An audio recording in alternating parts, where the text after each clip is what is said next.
ಎಲ್ಲರಿಗೂ ನಮಸ್ಕಾರ. Welcome to my ಸ್ಪರ್ಧಾ ದೀಪ ಯೂಟ್ಯೂಬ್ ಚಾನಲ್.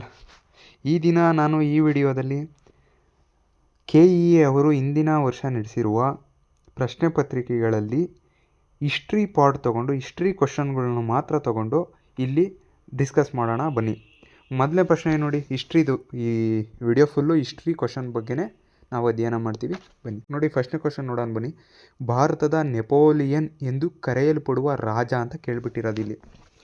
ಫಸ್ಟ್ನೇ ಆಪ್ಷನ್ನು ಚಂದ್ರಗುಪ್ತ ಮೌರ್ಯ, ಎರಡನೇ ಆಪ್ಷನ್ನು ಸಮುದ್ರಗುಪ್ತ, ಮೂರನೇ ಆಪ್ಷನ್ನು ಬಿಂದುಸಾರ, ನಾಲ್ಕನೇ ಆಪ್ಷನ್ನು ಅಶೋಕ. ಸರಿಯಾದ ಉತ್ತರ ಬಂದ್ಬಿಟ್ಟು ಸಮುದ್ರಗುಪ್ತ ಸರಿಯಾದ ಉತ್ತರ. ನೋಡಿ, ಸಮುದ್ರಗುಪ್ತನನ್ನು ಭಾರತದ ನೆಪೋಲಿಯನ್ ಎಂದು ಕರೆದವರು ಯಾರು ಅಂದರೆ VA ಸ್ಮಿತ್ ಅಂತ ಬರ್ತಾರೆ. VA ಸ್ಮಿತ್ ಇವರು ಸಮುದ್ರಗುಪ್ತನನ್ನು ಭಾರತದ ನೆಪೋಲಿಯನ್ ಅಂತ ಕರೀತಾರೆ.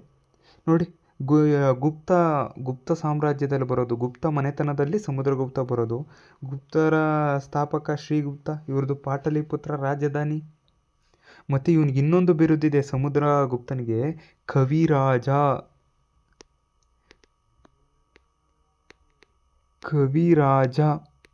ಕವಿರಾಜ ಎಂಬ ಒಂದು ಬಿರುದು ಕೂಡ ಇದೆ ಅವನಿಗೆ.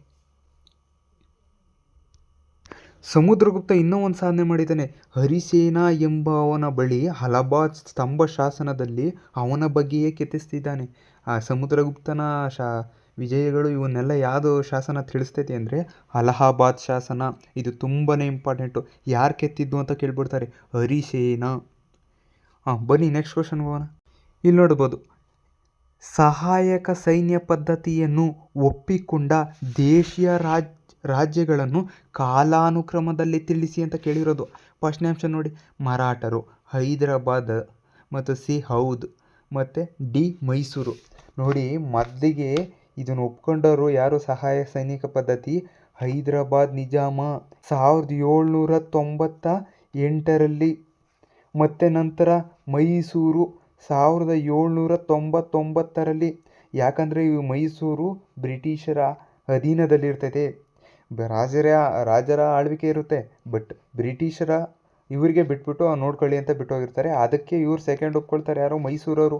ಮತ್ತು ಆಮೇಕಿಂದ ಹೌದು 1801ರಲ್ಲಿ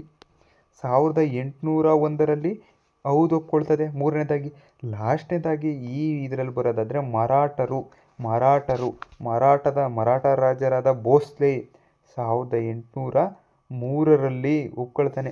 ಈ ರೀತಿ ಫಸ್ಟ್ನೇದಾದ ಬರಬೇಕು, ಹೈದರಾಬಾದ್ ಬರಬೇಕು. ಯಾವುದಿದೆ ಆಪ್ಷನ್ನು? ಎರಡಿದೆ, 2, 3. ಇದರಲ್ಲಿ B 2ರಲ್ಲೂ ಇದೆ, ಮತ್ತು D 2ರಲ್ಲೂ ಇದೆ.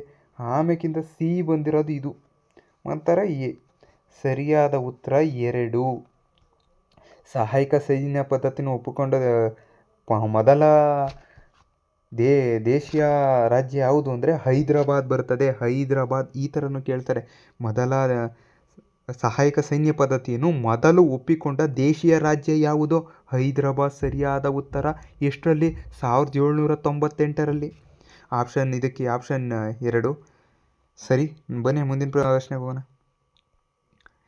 ಇಲ್ಲಿ ನೋಡಿ, 1ನೇ ಚಂದ್ರಗುಪ್ತನಿಗೆ ಸಂಬಂಧಿಸಿದ ಈ ಕೆಳಗಿನ ಹೇಳಿಕೆಗಳಲ್ಲಿ ಯಾವುದು ತಪ್ಪಾಗಿದೆ? ಸರಿಯಲ್ಲ ಕೇಳಿರೋದು ಇಲ್ಲಿ ತಪ್ಪು. ಬನ್ನಿ, 1ನೇ ಚಂದ್ರಗುಪ್ತನು ನೇಪಾಳಕ್ಕೆ ಸೇರಿದ ಲಿಚ್ಛವಿ ರಾಜಕುಮಾರಿಯನ್ನು ಮದುವೆ ಆದ. ರೈಟ್ ಆಗಿದೆ. ಎರಡನೇ ನೋಡಿ, ಗುಪ್ತರು ವೈಶ್ಯರಾಗಿರೋದ್ರಿಂದ ಕ್ಷತ್ರಿಯ ಕುಟುಂಬದೊಂದಿಗೆ ವಿವಾಹ ಬಾಂಧವ್ಯ ಅವರಿಗೆ ಪ್ರತಿಷ್ಠೆಯನ್ನು ನೀಡಿತು. ಇದು ಸರಿ, ಯಾಕಂದರೆ ಲಿಚ್ಛವಿ ರಾಜಕುಮಾರಿ ಇದ್ದಾಳಲ್ಲ, ಅವಳು ಪ್ರತಿಷ್ಠಿತ ಕುಟುಂಬವಾಗ್ತಾಳೆ, ಕ್ಷತ್ರಿಯ ಕುಟುಂಬದ. ಆದರೆ ಇವರು ವೈಶ್ಯರಾಗಿರ್ತಾರೆ. ಮದುವೆ ಆದಾಗ ಇದೊಳ್ಳೆ ಪ್ರತಿಷ್ಠೆ ನೀಡ್ತದೆ. ಇದು ಸರಿ ಇದೆ. ಇವನು ಕ್ರಿಶ 319-320ರಲ್ಲಿ ಗುಪ್ತ ಶಕೆಯನ್ನು ಆರಂಭಿಸಿದನು. ಗುಪ್ತ ಶಕೆ ಆರಂಭವಾಗಿದ್ದು ಯಾವಾಗ ಅಂದರೆ 319-320ರಲ್ಲಿ ಗುಪ್ತ ಶಕೆಯನ್ನು ಆರಂಭಿಸಿದ. ಆರಂಭಿಸಿದ ಅಂತ ಕೇಳ್ತಾರೆ, 1ನೇ ಚಂದ್ರಗುಪ್ತ. ಎಷ್ಟರಲ್ಲಿ? 319-320ರಲ್ಲಿ ಗುಪ್ತ ಶಕೆಯನ್ನು ಆರಂಭಿಸಿದ್ದು ಚಂದ್ರಗುಪ್ತ. ನೋಡಿ, ಇವನು ವಿಕ್ರಮಾದಿತ್ಯ ಎಂಬ ಬಿರುದನ್ನು ಪಡೆದಿದ್ದನು. ಇವನು ವಿಕ್ರಮಾದಿತ್ಯ ಬಿರುದನ್ನು ಪಡೆದಿರಲಿಲ್ಲ. ಇದು ತಪ್ಪಾಗ್ತದೆ. ಇದಕ್ಕೆ ಸರಿಯಾದ ಉತ್ತರ ಬಂದ್ಬಿಟ್ಟು 4ನೇದು ಸರಿಯಾದ ಉತ್ತರ. 4ನೇದು. ಓಕೆನಾ. ಮೊಹಮ್ಮದ್ ಬಿನ್ ತುಘಲಕ್ ಡ್ಯಾಶ್ ನನ್ನು ನ್ಯಾಯಾಧೀಶನಾಗಿ ನೇಮಿಸಿದನು. ಇಲ್ಲಿ ನೋಡಿ, ಮಾರ್ಕೊ ಪೋಲೋ, ಇಬ್ನ ಬತೂತಾ ಮತ್ತು ಅಲ್ ಇಸ್ತಾಕಿ ಮತ್ತು ಅಲ್ ಮಸೂದಿ. ಸರಿಯಾದ ಉತ್ತರ 2 ಇಬ್ನ ಬತೂತಾ. ಗ್ಯಾಪ್ನ ಇಟ್ಕೋಬೇಕಾಗುತ್ತೆ. ಇಬ್ನ ಬಟೂಟಾ. ನೆಕ್ಸ್ಟ್ ಕ್ವಶನ್ ಬನ್ನಿ.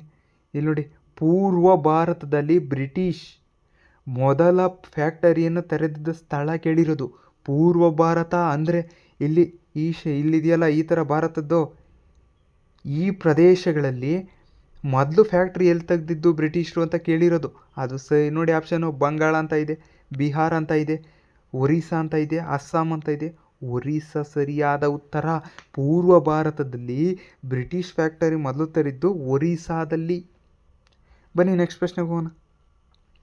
ಇಲ್ಲಿ ನೋಡಿ ನೆಕ್ಸ್ಟ್ ಪ್ರಶ್ನೆ ನೋಡೋದಾದರೆ, 4ನೆಯ ಆಂಗ್ಲೋ ಮೈಸೂರು ಯುದ್ಧ ನಡೆದಾಗ ಯಾರು ಬ್ರಿಟಿಷ್ ಗವರ್ನರ್ ಜನರಲ್ ಆಗಿದ್ದರು? 4ನೇ ಆಂಗ್ಲೋ ಮೈಸೂರು ಯುದ್ಧ. ಓಕೆ, ಯಾರು ಗವರ್ನರ್ ಆಗಿದ್ದರು ಅಂತ ಕೇಳಿರೋದು. General governor. ಓಕೆನಾ. ಲಾರ್ಡ್ ವಾರ್ನ್ ಹೆಸ್ಟಿಂಗ್ಸ್ ಅಲ್ಲ, ಲಾರ್ಡ್ ಕಾರ್ನ್ವಾಲಿಸ್ ಅಲ್ಲ, Lord Wellesley. Right, Lord Wellesley. 4ನೇ ಆಂಗ್ಲೋ ಮೈಸೂರು ಯುದ್ಧ ಎಷ್ಟರಲ್ಲಿ ನಡೀತು? 1799ರಲ್ಲಿ ನಡೀತು. ಇದರಲ್ಲಿ ಬ್ರಿಟಿಷರು ಜಯ ಗಳಿಸಿ ಟಿಪ್ಪು ಮರಣ ಹೊಂದಿದ. ಓಕೆನಾ. 1799ರಲ್ಲಿ ಈ ಯುದ್ಧ ನಡೀತು. ಆಗ ಲಾರ್ಡ್ ವೆಲ್ಲೆಸ್ಲಿ ಇದ್ದರು ಯಾರಾಗಿ? ಗವರ್ನರ್ ಜನರಲ್ ಆಗಿ. ಮತ್ತು ಇವರ ಪ್ರಸಿದ್ಧ ನೀತಿ ಯಾವುದು? ಸಹಾಯಕ ಸೈನ್ಯ ಪದ್ಧತಿ ಜಾರಿಗೆ ತಂದವರು. ಓಕೆನಾ.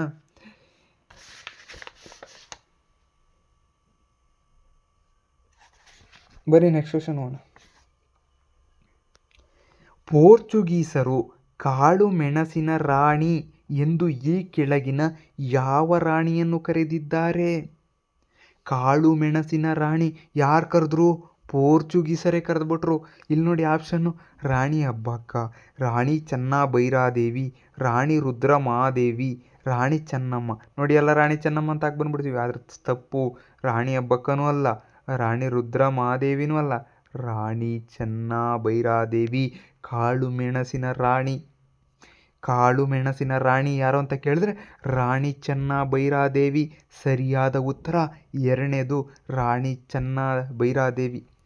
ಮುಂದಿನ ಪ್ರಶ್ನೆಗೆ ಹೋಗೋದಾದರೆ, ಇಲ್ಲಿ ನೋಡಿ, ಶಿವಾಜಿಯ ಆಳ್ವಿಕೆಯಲ್ಲಿದ್ದಾಗ ಜನರ ಮೇಲೆ ವಿಧಿಸಲಾಗಿದ್ದ 2 ವಿವಿಧ ರೀತಿಯ ತೆರಿಗೆ ಕೇಳಿರೋದು. ಆಪ್ಷನ್ ನೋಡಿ: ಚೌತ್, ಸರ್ದೇಶ್ಮುಖಿ, ಸ್ವರಾಜ್, ಹೋನ್. ನೋಡಿ, ಚೌತ್ ಮತ್ತು ಸರ್ದೇಶ್ಮುಖಿ ಸರಿಯಾದ ಉತ್ತರ. ನೋಡಿ, ಕೋಡ್ ನೋಡಿ, 1, 2 ಮತ್ತು ಸರಿ ಇದೆ, ಮತ್ತು 2 ಮತ್ತು 3, 3 ಮತ್ತು 4. ಇದರಲ್ಲಿ ಆಪ್ಷನ್ ಎ ಸರಿಯಾದ ಉತ್ತರ. 1 ಮತ್ತು 2 ಯಾವುದು? ಚೌತ್ ಮತ್ತು ಸರ್ದೇಶ್ಮುಖಿ. ಇನ್ನೊಂದು ಥರ ಕೇಳಿಬಿಡ್ತಾರೆ, ಚೌತ್ ಮತ್ತು ಸರ್ದೇಶ್ಮುಖಿ ಯಾರು ಜಾರಿಗೆ ತಂದ ತೆರಿಗೆ ವಿಧಾನಗಳು ಅಂತ ಕೇಳಿಬಿಟ್ರೆ ಶಿವಾಜಿ.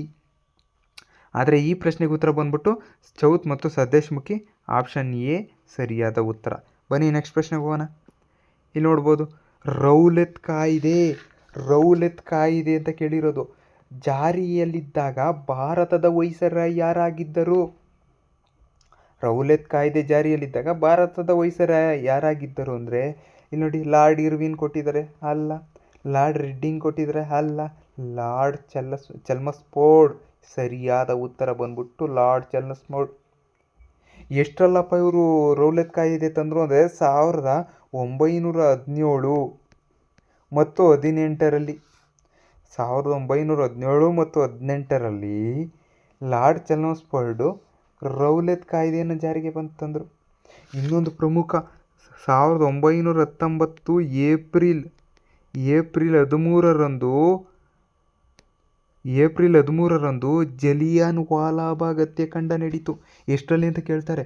1919 ಏಪ್ರಿಲ್ 13. 1919 ಏಪ್ರಿಲ್ 13 ಜಲಿಯನ್ ವಾಲಾಬಾಗು. ಮತ್ತು 1917-18ರಲ್ಲಿ ರೌಲತ್ ಕಾಯ್ದೆನ ಜಾರಿಗೆ ತರ್ತಾರೆ. ನೆಕ್ಸ್ಟ್ ಕ್ವಶನ್ ಹೋಗೋಣ ಬನ್ನಿ. ಇಲ್ಲಿ ನೋಡಿ BCCI, ಇದು ಇಂಪಾರ್ಟೆಂಟು. BCCIನ ವಿಸ್ತೃತ ರೂಪ ಕೇಳಿರೋದು board of control cycling in India, ತಪ್ಪು. Board of community of cricket, ನೋಡಿ ಎರಡೇ ಇಲ್ಲಿ ಕ್ರಿಕೆಟ್ದಂತ ಗೊತ್ತಾಯ್ತಾ, ಇಲ್ಲಿ ನೋಡಿ ಎರಡೇ ಕ್ರಿಕೆಟ್ದಿರೋದು, ಇವೆರಡಕ್ಕೆ ಬರೋಣ. Board of committee of cricket of India, ತಪ್ಪಿದು. ಇದೇ ಸರಿಯಾದ ಉತ್ತರ, board of control for cricket in India, ಸರಿಯಾದ ಉತ್ತರ ಇದು. ಓಕೆನಾ.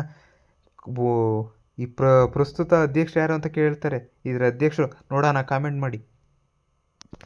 ನೋಡಿ ನೆಕ್ಸ್ಟ್ ಪ್ರಶ್ನೆಗೆ ಬನ್ನಿ. ಇಲ್ಲಿ ನೋಡಿ,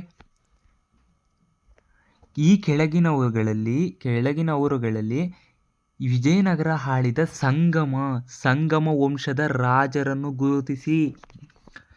ನೋಡಿ ಆಪ್ಷನ್ ಎ 2ನೇ ಬುಕ್ಕ, ವೀರಸಿಂಹ, 1ನೇ ದೇವರಾಯ, ಮಲ್ಲಿಕಾರ್ಜುನ ಅಂತ ಕೊಟ್ಬಿಟ್ಟಿದ್ದಾರೆ. ಇಲ್ಲಿ ಅವರು ಎಷ್ಟು ಜನ ಅಂತ ಕಂಡುಹಿಡಿಬೇಕು. ಸರಿಯಾದ ಉತ್ತರ ಕೆಳಕಂಡ ಸಂಕೇತಗಳಿಂದ ಆಯ್ಕೆ ಮಾಡಿ ಅಂತ ಇದೆ. 1ನೇದು ಎ ಮತ್ತು ಬಿ ಇದೆ, ಮತ್ತು ಎ ಬಿ ಡಿ ಮಾತ್ರ ಅಂತ ಇದೆ, ಬಿ ಮತ್ತು ಡಿ ಮಾತ್ರ ಅಂತ ಇದೆ. 4ನೇದು ಎ ಸಿ ಮತ್ತು ಡಿ ಮಾತ್ರ ಅಂತ ಹಾಕಿದ್ದಾರೆ. ಓಕೆನಾ. ಇಲ್ಲಿ ನೋಡೋದಾದರೆ ಆನ್ಸರು 2ನೇ ಬುಕ್ಕ. ಓಕೆ, ಇವನು ಸಂಗಮ ಅದರಲ್ಲೇ ಬರೋದು. ನರಸಿಂಹ ಬರೋಲ್ಲ, ಮತ್ತು 1ನೇ ದೇವರಾಯ ಬರ್ತಾನೆ, ಮಲ್ಲಿಕಾರ್ಜುನ ಬರ್ತಾನೆ. ನೋಡಿ ಇವರು ಮೂವರು ಎ ಸಿ ಡಿ ಯಾವ್ದ್ರ ಬರುತ್ತೆ ಅಂದರೆ 4ನೇ ಆಪ್ಷನಲ್ಲಿ ಬರ್ತಾರೆ. ಇವರು ಸಂಗಮ ವಂಶದಲ್ಲಿ, ವಿಜಯನಗರ ಸಂಗಮ ವಂಶದಲ್ಲಿ ಬರ್ತಾರೆ. ವಿಜಯನಗರ ಸ್ಥಾಪನೆ ಆಗಿದ್ದು 1336 ಹರಿಹರ ಮತ್ತು ಬುಕ್ಕ ಸ್ಥಾಪನೆ ಮಾಡ್ತಾರೆ. ಸರಿನಾ. ಓಕೆ, ಇದಕ್ಕೆ ಆನ್ಸರ್ ಬಂದ್ಬಿಟ್ಟು 4ನೇದು 2ನೇ ಬುಕ್ಕರಾಯ, 1ನೇ ದೇವರಾಯ ಮತ್ತು ಮಲ್ಲಿಕಾರ್ಜುನ ಸಂಗಮ ವಂಶದ ರಾಜರುಗಳಾಗಿರ್ತಾರೆ. ಬನ್ನಿ ನೆಕ್ಸ್ಟ್ ಪ್ರಶ್ನೆಗೆ ಹೋಗೋಣ. ಶ್ರವಣಬೆಳಗೊಳದೊಂದಿಗೆ ಐತಿಹಾಸಿಕ ಸಂಬಂಧವನ್ನು ಹೊಂದಿರುವ ವ್ಯಕ್ತಿಗಳನ್ನು ಗುರುತಿಸಿ ಅಂತ ಕೇಳಿರೋದು. ಐತಿಹಾಸಿಕ ವ್ಯಕ್ತಿಗಳನ್ನು ಬನ್ನಿ ನೋಡೋಣ, ಇಲ್ಲಿ ಯಾರ್ಯಾರು ಇದ್ದಾರೆ ಅಂತ. ಆಪ್ಷನ್ ಎ ಚಂದ್ರಗುಪ್ತ ಮೌರ್ಯ, ಚಾವುಂಡರಾಯ, ರಾಣಿ ಶಾಕುಂತಲ, ಚಿಕ್ಕದೇವರಾಜ ಒಡೆಯರು, ಮಲ್ಲಿಕಾಫರ್. ಓಕೆ, ಸರಿಯಾದ ಉತ್ತರ ಬಂದ್ಬಿಟ್ಟು ಚಂದ್ರಗುಪ್ತ ಮೌರ್ಯ. ಇಲ್ಲಿ ಸಲ್ಲೇಖನ ವ್ರತವನ್ನು ತಗೊಳ್ತಾನೆ, ಇದು ಸರಿಯಾದ ಸಂಬಂಧ ಹೊಂದಿದ್ದಾನೆ. ಚಾವುಂಡರಾಯನ ಈ ಶ್ರವಣಬೆಳಗೊಳದ ಮೂರ್ತಿ ಏನಿದೆ ನೋಡಿ, ಅದನ್ನು ಕೆತ್ತಿಸಿದ್ದು ಇವನೇ ಚಾವುಂಡರಾಯ. ರಾಣಿ ಶಾಕುಂತಲೆಗೂ ಇದೆ ಅವನು ಸ್ವಲ್ಪ ಈ ಸಂಬಂಧ ಹೊಂದಿದ್ದಾರೆ. ಮತ್ತು ಚಿಕ್ಕದೇವರಾಜ ಒಡೆಯರು ಕೂಡ ಹೊಂದಿದ್ದಾರೆ. ಇವರು ಇಲ್ಲೆಲ್ಲ ಅಭಿವೃದ್ಧಿ ಮಾಡೋದು ಆ ಥರ ಎಲ್ಲ ಮಾಡಿದ್ರು. ಆದರೆ ಮಲ್ಲಿಕಾಫರ್ ಹೊಂದಿಲ್ಲ. ಸರಿಯಾದ ಉತ್ತರ ಬಂದ್ಬಿಟ್ಟು 2ನೇ ಆಪ್ಷನ್ನು ಎ ಬಿ ಸಿ ಮತ್ತು ಡಿ ಸರಿಯಾದ ಉತ್ತರವಾಗಿರ್ತದೆ. ಬನ್ನಿ ಮುಂದಿನ ಪ್ರಶ್ನೆಗೆ ಹೋಗೋದಾದರೆ, ನೋಡಿ ಈ ಟಾಪಿಕ್ ತುಂಬ ಇಂಪಾರ್ಟೆಂಟು. ಕಾರ್ನಾಟಿಕ್ ಯುದ್ಧಗಳಿಗೆ ಸಂಬಂಧಿಸಿದಂತೆ ಈ ಕೆಳಗಿನವುಗಳನ್ನು ಪರಿಗಣಿಸಿ. 1ನೇ ಕಾರ್ನಾಟಿಕ್ ಯುದ್ಧ ಪ್ಯಾರಿಸ್ ಒಪ್ಪಂದ ಅಂತ ಕೊಟ್ಟಿದ್ದಾರೆ. 2ನೇ ಕಾರ್ನಾಟಿಕ್ ಯುದ್ಧ ಪಾಂಡಿಚೇರಿ ಒಪ್ಪಂದ ಅಂತ ಕೊಟ್ಟಿದ್ದಾರೆ. 3ನೇ ಕಾರ್ನಾಟಿಕ್ ಯುದ್ಧ ಎಕ್ಸಾ ಚಾಪೆಲ್ ಒಪ್ಪಂದ ಅಂತ ಕೊಟ್ಬಿಟ್ಟಿದ್ದಾರೆ. ನೋಡಿ 1ನೇ ಕಾರ್ನಾಟಿಕ್ ಯುದ್ಧ ನೋಡಿ ಏನಿದೆ, ಅದು 1746ರಲ್ಲಿ ಇದು ನಡೀತದೆ. ಅದಕ್ಕೆ ಯಾವುದು ಅಂದರೆ 1ನೇ ಕಾರ್ನಾಟಿಕ್ ಯುದ್ಧದ ಯಾವ ಒಪ್ಪಂದ ಅಂದರೆ ಎಕ್ಸಾ ಚಾಪೆಲ್ ಒಪ್ಪಂದ. ಬಟ್ ಇಲ್ಲಿ 3ನೇದು ಕೊಟ್ಬಿಟ್ಟಿದ್ದಾರೆ, ಇದು ತಪ್ಪು. ಓಕೆನಾ. ಎಕ್ಸಾ ಚಾಪೆಲ್ ಒಪ್ಪಂದ ಯಾವ್ದಕ್ಕೂ ಅಂದರೆ ಫಸ್ಟ್ನೇ 1ನೇ ಕಾರ್ನಾಟಿಕ್ ಯುದ್ಧ ಯಾವುದರಿಂದ ಅಂತ್ಯಗೊಂಡಿತು ಅಂದರೆ ಎಕ್ಸಾ ಚಾಪೆಲ್ ಒಪ್ಪಂದ. ಮತ್ತು 2ನೇ ಕಾರ್ನಾಟಿಕ್ ಯುದ್ಧ ಯಾವುದರಿಂದ ಅಂದರೆ ಪಾಂಡಿಚೇರಿ ಒಪ್ಪಂದ. ಇದು ಸರಿಯಾಗಿದೆ. ಎಷ್ಟರಲ್ಲಿ ಅಂತ ಕೇಳ್ಬಿಡ್ತಾರೆ, 1749ರಲ್ಲಿ 2ನೇ ಕಾರ್ನಾಟಿಕ್ ಯುದ್ಧ ಯಾವ ಒಪ್ಪಂದದ ಮೂಲಕ ಅಂತ್ಯಗೊಳ್ಳುತ್ತದೆ? ಪಾಂಡಿಚೇರಿ. ನೋಡಿ ಇನ್ನೊಂದು ಪ್ರಮುಖ ಪಾಯಿಂಟು, ಈ ಕಾರ್ನಾಟಿಕ್ ಯುದ್ಧ ಬ್ರಿಟಿಷರು ಮತ್ತು ಫ್ರೆಂಚರ ನಡುವೆ ನಡೀತದೆ. ಬ್ರಿಟಿಷರ ಜನರಲ್ ಯಾರಾಗಿರ್ತಾನೆ ಅಂದರೆ ರಾಬರ್ಟ್ ಕ್ಲೈವ್, ಮತ್ತು ಫ್ರೆಂಚರು ಡೂಪ್ಲೆ. ಇದು ಇಂಪಾರ್ಟೆಂಟು. ಡೂಪ್ಲೆ ಮತ್ತು ರಾಬರ್ಟ್ ಕ್ಲೈವ್ ತುಂಬ ಇಂಪಾರ್ಟೆಂಟು, ಗ್ಯಾಪ್ನ ಇಟ್ಕೊಳ್ಳಿ. ಮತ್ತು 3ನೇದು 1758ರಲ್ಲಿ ನಡೀತದೆ.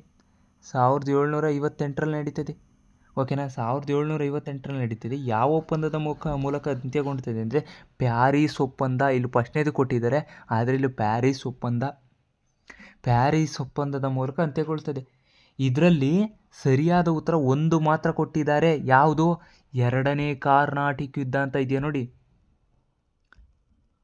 ಇಲ್ಲಿ ನೋಡ್ಬೋದು ನೋಡಿ. ಎರಡನೇ ಕಾರ್ನಾಟಿಕ್ ಯುದ್ಧ, ಪಾಂಡಿಚೇರಿ ಒಪ್ಪಂದ 1749ರಲ್ಲಿ ನಡೀತು. ಇದು ಮಾತ್ರ ರೈಟ್ ಇರೋದ್ರಿಂದ ಆಪ್ಷನ್ 1 ಮಾತ್ರ ಸರಿಯಾಗಿದೆ ಅಂತ ಹೇಳ್ಬಿಟ್ಟು 1ನೇ ಆಪ್ಷನ್ನು ಸರಿ. ಮಿಕ್ಕಿದವೆಲ್ಲ ಹೇಳಿದ್ದೀನಿ. ಮೊದಲನೇ ಕಾರ್ನಾಟಿಕ್ ಯುದ್ಧ ಎಕ್ಸ್ಲಾ ಚಾಪೆಲ್ ಒಪ್ಪಂದ, 3ನೇ ಕಾರ್ನಾಟಿಕ್ ಯುದ್ಧ ಪ್ಯಾರಿಸ್ ಒಪ್ಪಂದದ ಮೂಲಕ ಅಂತ್ಯಗೊಳ್ಳುತ್ತದೆ. ಆದರೆ ಇದಕ್ಕೆ ಸರಿಯಾದ ಉತ್ತರ 1 ಮಾತ್ರ, ಇಲ್ಲೊಂದೇ ಸರಿಯಾಗಿ ಕೊಟ್ಟಿರೋದು, ಅದಕ್ಕೋಸ್ಕರ 1 ಮಾತ್ರ ಸರಿ. ನೆಕ್ಸ್ಟ್ ಕ್ವಶನ್ ಹೋಗೋಣ ಬನ್ನಿ. ದಕ್ಷಿಣ ಭಾರತದಲ್ಲಿ ರೈತವಾರಿ ಪದ್ಧತಿಯನ್ನು ಜಾರಿಗೆ ಬರಲು ಶ್ರಮಿಸಿದವರು ಯಾರು ಅಂತ ಕೇಳಿರೋದು. ಶ್ರಮಿಸಿದವರು ಯಾರು ಅಂತ ಕೇಳಿದ್ದಾರೆ. ಇದಕ್ಕೆ ಬಂದ್ಬಿಟ್ಟು ಆಪ್ಷನ್ ನೋಡಿ, ಅಲೆಕ್ಸಾಂಡರ್ ರೀಡ್, ಹಾಲ್ಟ್ ಮೆಕೆಂಜಿ ಮತ್ತು ಥಾಮಸ್ ಮನ್ರೋ, ಜೇಮ್ಸ್ ಗ್ರಾಂಟ್ ಗಫ್. ಸರಿಯಾದ ಉತ್ತರ ನೋಡೋದಾದರೆ ಅಲೆಕ್ಸಾಂಡರ್ ರಿಡ್ ಸರಿ. ಮತ್ತು ಥಾಮಸ್ ಮನ್ರೋ ನೋಡಿರ್ತೀರ. ಥಾಮಸ್ ಮನ್ರೋ ರೈತವಾರಿ ಪದ್ಧತಿ, ಇದನ್ನು ಸಾಕಷ್ಟು ಬಾರಿ ಕೇಳಿರ್ತೀರ. ಥಾಮಸ್ ಮನ್ರೋ ಮತ್ತು ಅಲೆಕ್ಸಾಂಡರ್ ರಿಡ್ ಕರೆಕ್ಟಾದ ಉತ್ತರ. ಆಪ್ಷನ್ ನೋಡಿದ್ರೆ ಇಲ್ಲಿ 3ನೇದು ಎ ಮತ್ತು ಸಿ ಮಾತ್ರ ಅಂತ ಇದೆ. ಇದು ಸರಿಯಾದ ಉತ್ತರವಾಗ್ತದೆ. ರೈತವಾರಿ ಪದ್ಧತಿ ಅಂತ ಬಂದ್ಬಿಟ್ರೆ ಥಾಮಸ್ ಮನ್ರೋ ಗ್ಯಾಪ್ನ ಬರಲೇಬೇಕು, ಅಲೆಕ್ಸಾಂಡರ್ ರಿಡ್ ಗ್ಯಾಪ್ನ ಬರಲೇಬೇಕು. ಮುಂದಿನ ಪ್ರಶ್ನೆಗೆ ಹೋಗೋದಾದರೆ ನೋಡೋಣ ಬನ್ನಿ. ಭಾರತವು ತನ್ನ ಪ್ರಥಮ ಬಾಹ್ಯಾಕಾಶ ದಿನವನ್ನು ಈ ಕೆಳಕಂಡ ಯಾವ ದಿನಾಂಕದಂದು ಆಚರಿಸಲಾಗಿದೆ ಅಂತ ಕೇಳಿರೋದು. ಇಲ್ಲಿ ಆಪ್ಷನ್ ಎ ಆಗಸ್ಟ್ 22, 24, ಆಪ್ಷನ್ 2ನೇದು ಆಗಸ್ಟ್ 23, 2024, 3ನೇ ಆಪ್ಷನು ಆಗಸ್ಟ್ 25, 2024 ಮತ್ತು 4ನೇ ಆಪ್ಷನು ಆಗಸ್ಟ್ 27, 2024. ಸರಿಯಾದ ಉತ್ತರ ಬಂದ್ಬಿಟ್ಟು ಆಗಸ್ಟ್ 23, 2024. ಇದೇ 2024ರಲ್ಲೇ ಮೊದಲ ಬಾರಿಗೆ ಪ್ರಥಮ ಬಾಹ್ಯಾಕಾಶ ದಿನವನ್ನು ಭಾರತ ಆಚರಿಸಿತು.